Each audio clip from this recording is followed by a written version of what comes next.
guys, welcome to my knitting podcast where I talk about knitting and yarn and more knitting.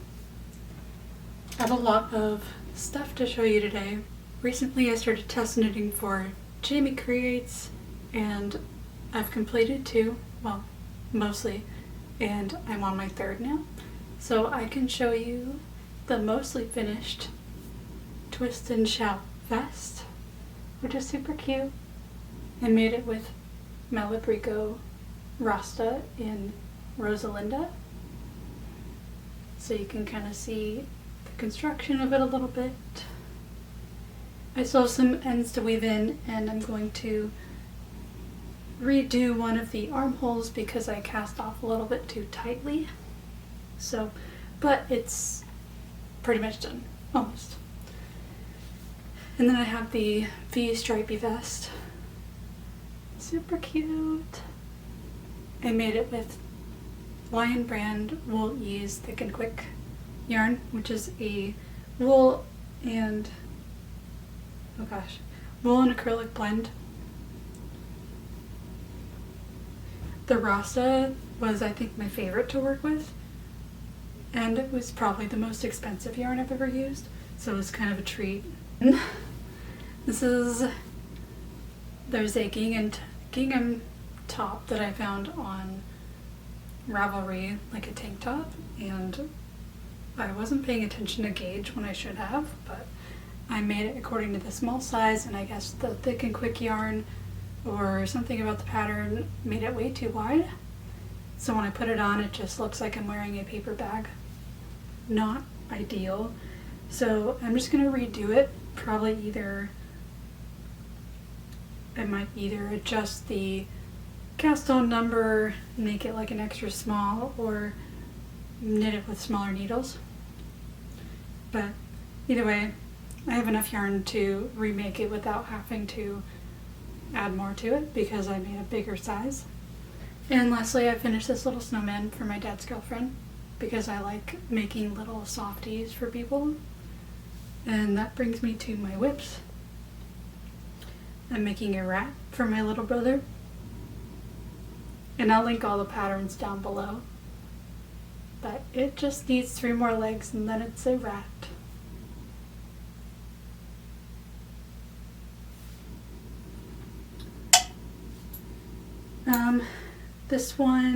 This whip isn't my favorite, but I think it'll turn out really nicely. So I have all this horribly messy chenille yarn that I balled up, or caked up, I mean. And it's really nice to the touch. The fabric's really nice, but it's not the most wonderful stuff to work with. I had to get some metal tips to work with this yarn. But this is going to be just like a mat to put underneath my pretty rocks and stuff on my dresser.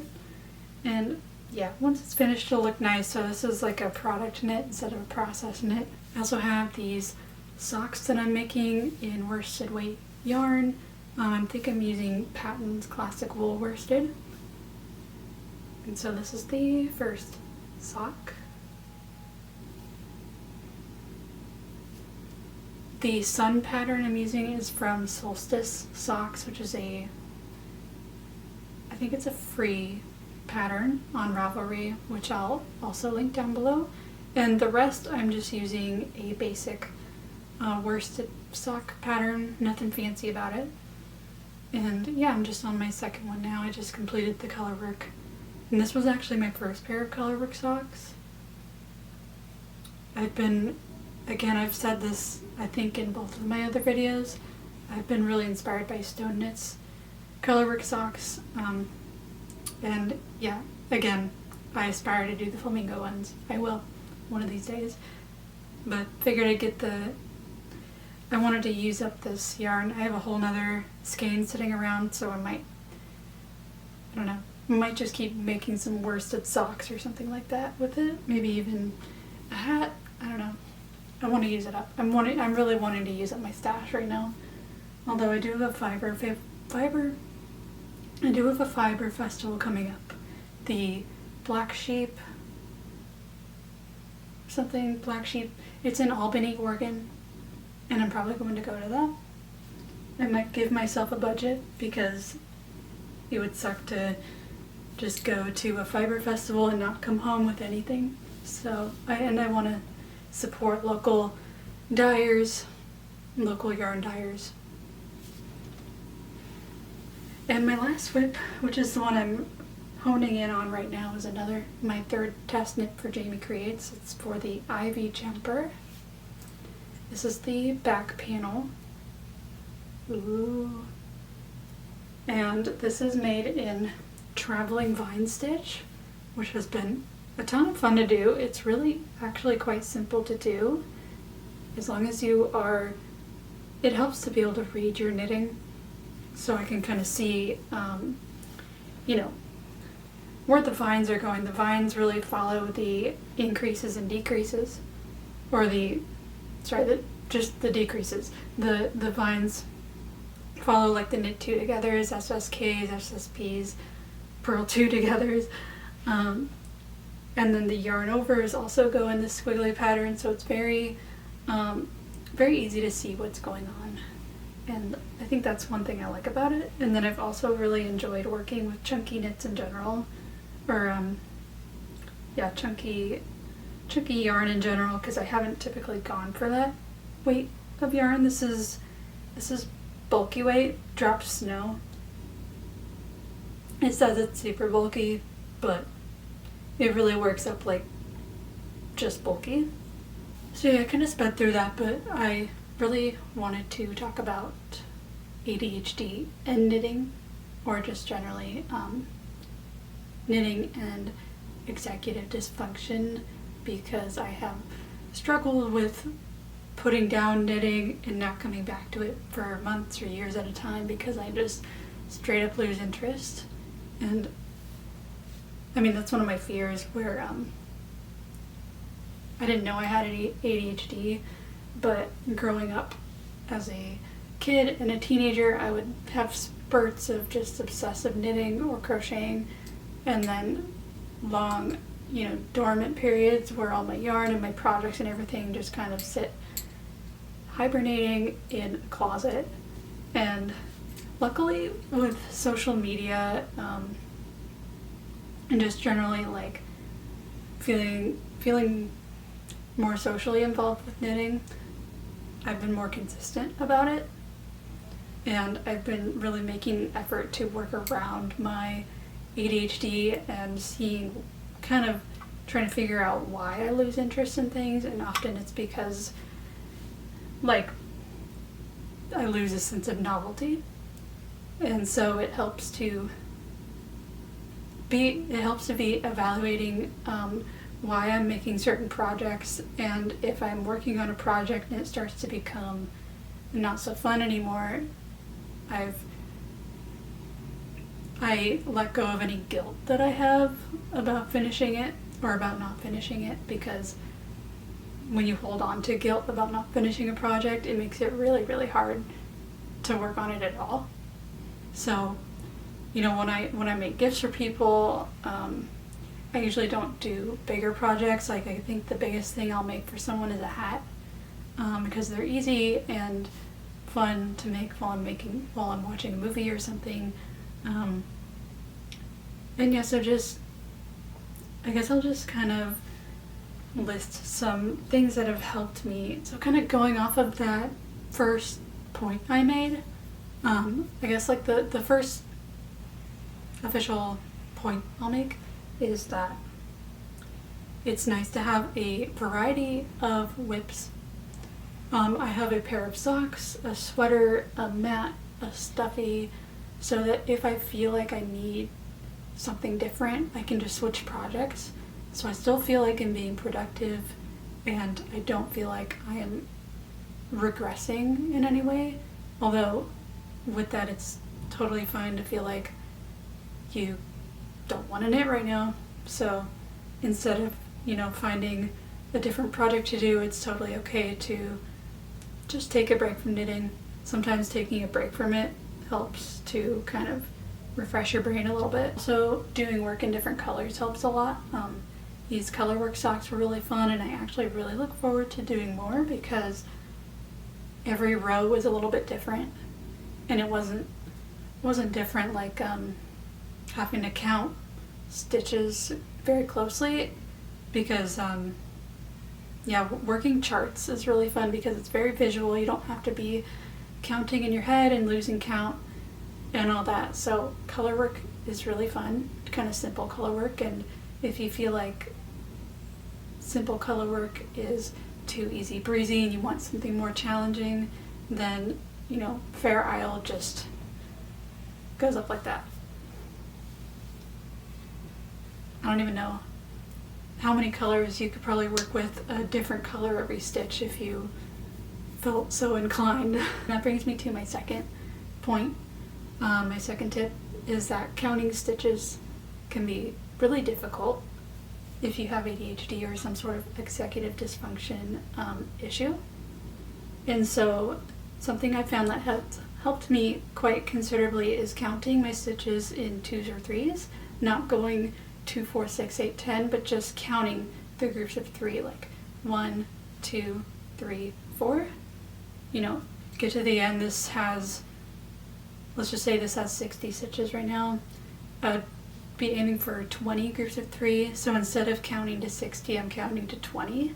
And the chunks of stitches that I'm counting are bigger, so they're easier to visualize. And then I just, multiply that by 3. And then I have the amount of stitches I have. It's just something that has helped me a lot, because what happens is I'll often start counting and I'll be like, this is it, this is the time when I'm going to finish counting without having to start over. But inevitably I start counting and then I can't remember if I just said 45 or 46. So another thing is just being nice about it. But I usually will end up telling the people around me to just hold on for a second, I'm counting, or go to a different room. Like, you could even go to the bathroom with your socks or whatever, count your stitches, come back. Because sometimes sometimes sound can really affect your ability to stay on task, even for something as simple as counting. And I don't think it has anything to do with my intelligence. It's just my short-term memory it's not good. Another thing that has helped me is organizing my yarn by fiber type, because I'm very particular about how a garment will feel when I put it on. And so having or just in general, like having some sort of system of organization for your yarn helps a ton.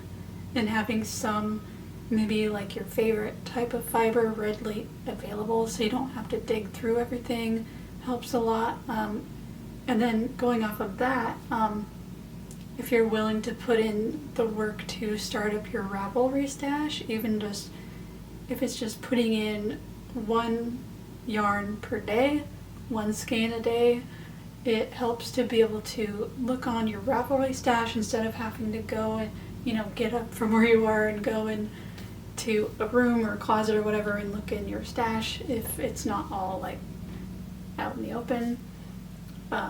It helps to have that metadata available, like a yarn's weight, its colorway. You might even value having its dye lot available.